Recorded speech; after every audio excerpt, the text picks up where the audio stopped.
Kinyarwanda channel.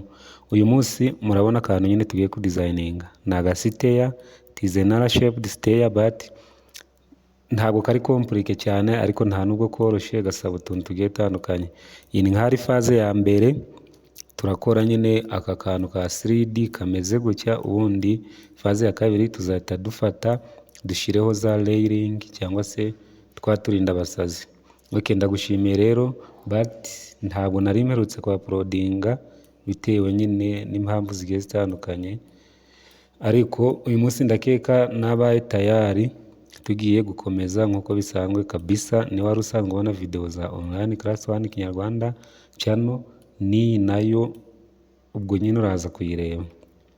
Okay, niba unari mushasha welcome, ikaze cyane kabisa, kora subscribe then unasharinge na mugenzi wawe abe yabona izi video. Okay, reka tureke gutinda. Murabona iyi ni R-shaped stair ifite plan cyangwa se plan V yayo imeze uko murabona nyine na design yayo, cyangwa se ntabwo ari ibintu birenze but ishobora kugira landing imeze gukiri flat cyangwa se landing ifite 2 steps cyangwa se iyi landing ifite 3 steps ariyo bita kite, ariko iyi ikunze kuba mu masteya y'ibyuma nyine inyubako z'ibyuma.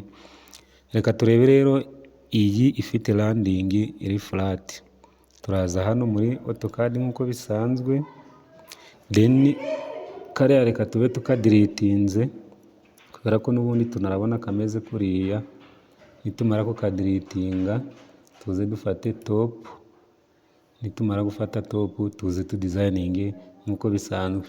Turaza dufate line then nitumara gufata line tuze status bar yagiye hera, kamanze nzane status bar. Okay, nshiremo rimwe enter. Okay, tubikore gutya then dufate line, dufate wenda metero imwe, bizaterwa na metero niriye. Okay, nitumara kubona metero tuze dukore gutya dufate offset. Hano murabona hariho udustep 1 2 3 4 5 6 7 8. Nitumara gufata offset tuvuge wenda landing nako lan irafite 25, ubwo ni 0.25. ubundi dufate udustep 8 1 2 3 4 5 6 7 8. Then isa naho imanuye hasi gutya tuze dufate landing suppose ko ifite metero, hano dushyireho 1 nuko turangiza twongere dushyireho hano hari udustep 6 1 2 3 4 5 6. Okay, tuze tubikore gutya offset point dufate santimetero 25 then enter. Tuze dufate 1 2 3 4 5 6. Ndakeka ari ibintu byoroshye, ni uguca imirongo nyine. Ubundi tuze dufate line, tumara gufata line duhuze aya mapoint hariya, twongere dufate line here, space bar repeating command then ufate line, uzane ushake umurongo ugeze iriya, wongere ufate line. Ushobora kuva hano kaza ukawuhuza na hariya then ukongera ugafata indi line hano ukaza ukawuhuza na hariya. Okay, ugafata trim then wamara gutriminga ukabonye plan view ya kaga steya kawe. Ikindi kiba gisigaye rero turi kwihuta kugira video itaza kuba ndende, turaza aha kano kantu iyo hasize nyine kirisera hari akantu kameze nk'aka square ubona, then tugakandaho bite biba gutya then duhite tuza dutanga amalize tuze ducenjinge workspace dukorere wenda muri iriya yitwa online class 1 ndabona ari 3D, then dufate press pull, tumara gufata press pull tuzamure buri kantu. Hano urabona rise ngiye navuze ko igomba kuba santimetero 15 inta. Iyo utari kuhareba neza hariya ushobora gufata shift then ugaholdinga na ya ka kantu ko mo hagati kazenguruka muri kano kaziga nyine kaba muri mouse, ubundi aho uba ukoze orbit. Then tuze dufate press pull, ubwo hano haraba 0,3 ni ukugenda dukuba. Then hano tuze dufate n'ibice, ubwo ni 45, hano ubwo n'ibice 60 kubera nyine ni mezire ziri kuzamuka. Then hano habe n'ibice 75, aha habe n'ibice 90 no zigire 90. Hano niba hamara kuba n'ibice 90, hano ubwo haraza kuba 1.05 no it is an upward.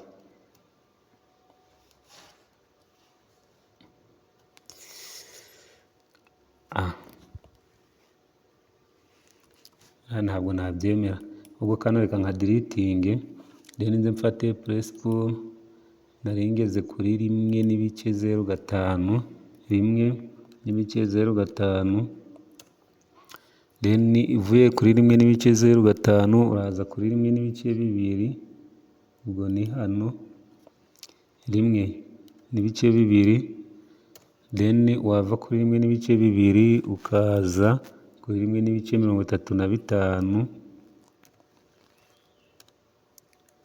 ubundi ugafata shift na ya scroll wheel then ukagira kuriya, ubwo mvuye kuri 1.35 ndaza kuri 1.5,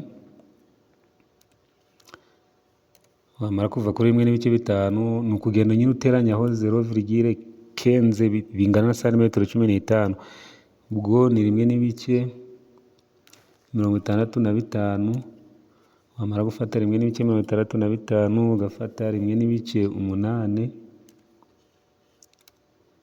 then wava kuri 1.8 ukaza kuri 1.95, 1.95, then 1.95 ukaza kuri 2.1, wamara gufata 2.1 ukaza ugafata 2.25, 2.25 kanda enter.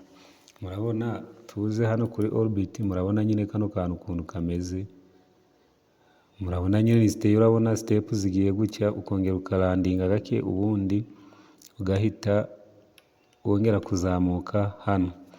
Iyi ni step ya kabiri. Iya mbere twahereye kuri plan view, iya kabiri dukoze 3D ya plan yacu.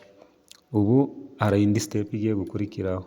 Murabona ko hano uramutse ufashe akantu kamwe wahita ukadeleting uko wiboneye.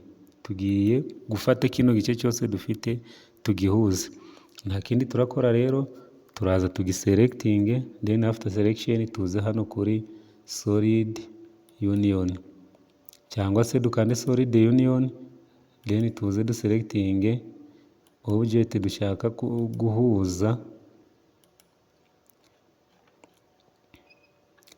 selecting ino object then dukande enter. Urabona ko yose yabaye imwe, ko ushobora kuba wayiselectingira rimwe nyine yose. Okay, aha ndakeka turi kugendana, but niba uri mushasha kabisa gerageza ukande subscribe. Indi step ikurikiyeho, okay, turakomeje. Hano niho tugeze, turahita tuza dutange commande ya line, then dukande enter, tuze dufate iriya point tuze tuyihuze n'iyi point hano, then tumara kuza dukande enter, tuze duselectinge wa murongo, tumara kuwuselectinga tuze dufate iyi z coordinate tuyikandeho, then tumanuke tuvuge ko tugiye nyine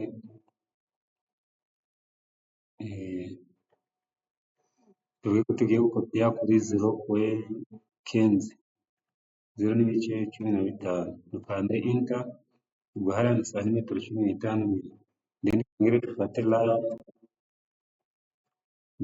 dufate line, enter, dufate iyi point, ndakeka turi kugenda, then tuyihuze na hariya, dukande enter, then twongere dukande command ya line, dufate kano gapuwe aka, then aho tukamanure hano hasi, okay. Ubwo aka kantu dukoze kuri uru ruhande, then dufate orbit dutangingeho gato kugira turebe n'uru ruhande, twongere dutange command ya line, enter, then dufate iyi point, ya point tuze tuyihuze n'iyi point ya hano, dukande enter, twongere dutange command ya line, tuze dufate noneho kano ga point ka hano tugahuze na hano,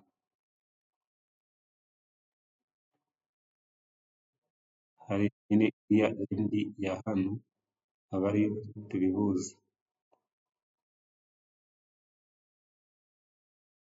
cyangwa se kano tukaretse tumanuke dukopiye uyu murongo, duselectinge wa murongo, then dufate na z coordinate tuwumanure nawo nk'uko twabikoze hahandi, ni 0.15 cyangwa se santimetero 15, then bigende kuriya, twongere dufate command ya line, enter, then tuze dufate iyi point hano tuyihuze n'iyi point,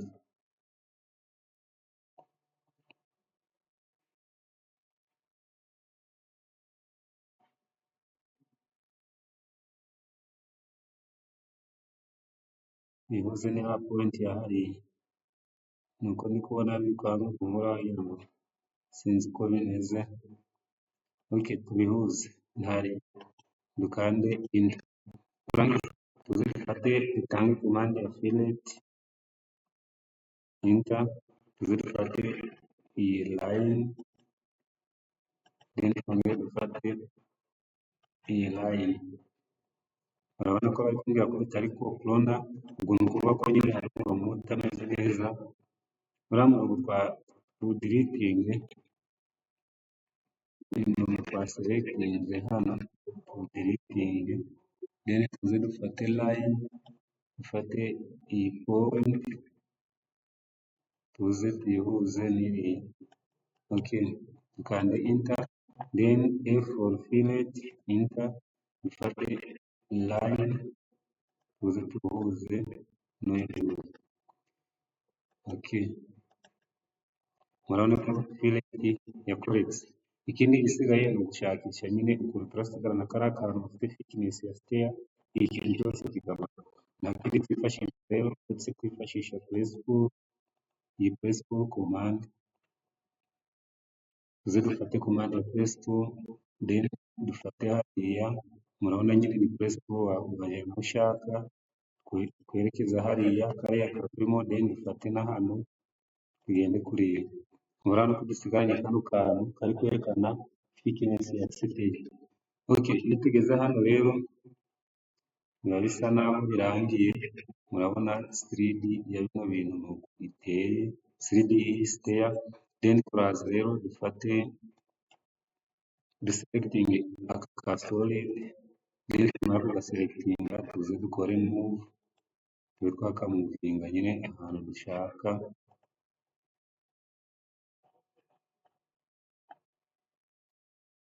dufata 1 points kuri kariya ka 3D, then tukamuvinga tugashyira hariya, ubundi tuze duselectinge ibindi byose tubidiritinge, Ok, ndagerekayo aka kantu ni akantu kari simple ntabwo kagoye cyane, niba wakurikiye neza nyine ukuntu twagiye tubikora. Aka ni agasiteya kari ini stiriti in R shape stair. Ubwo ubutaha tuzareba videwo y'ukuntu twashyiraho za rayilingi cyangwa se turakebakizi twifashishije iyi komande, iyi polyline komande cyangwa se 3D polyline. Ubundi akenshi niyo twifashisha turi gukora ibintu by'amarayilingi. Ok, ndabashimiye rero kabisa, niba ari ubwa mbere wabonye iyi videwo nkeka igushimishije wayihereza like, ubundi ugakora na subscribe niba ari ubwa mbere ubonye Online Class One Kinyarwanda channel. Ok, see you next time.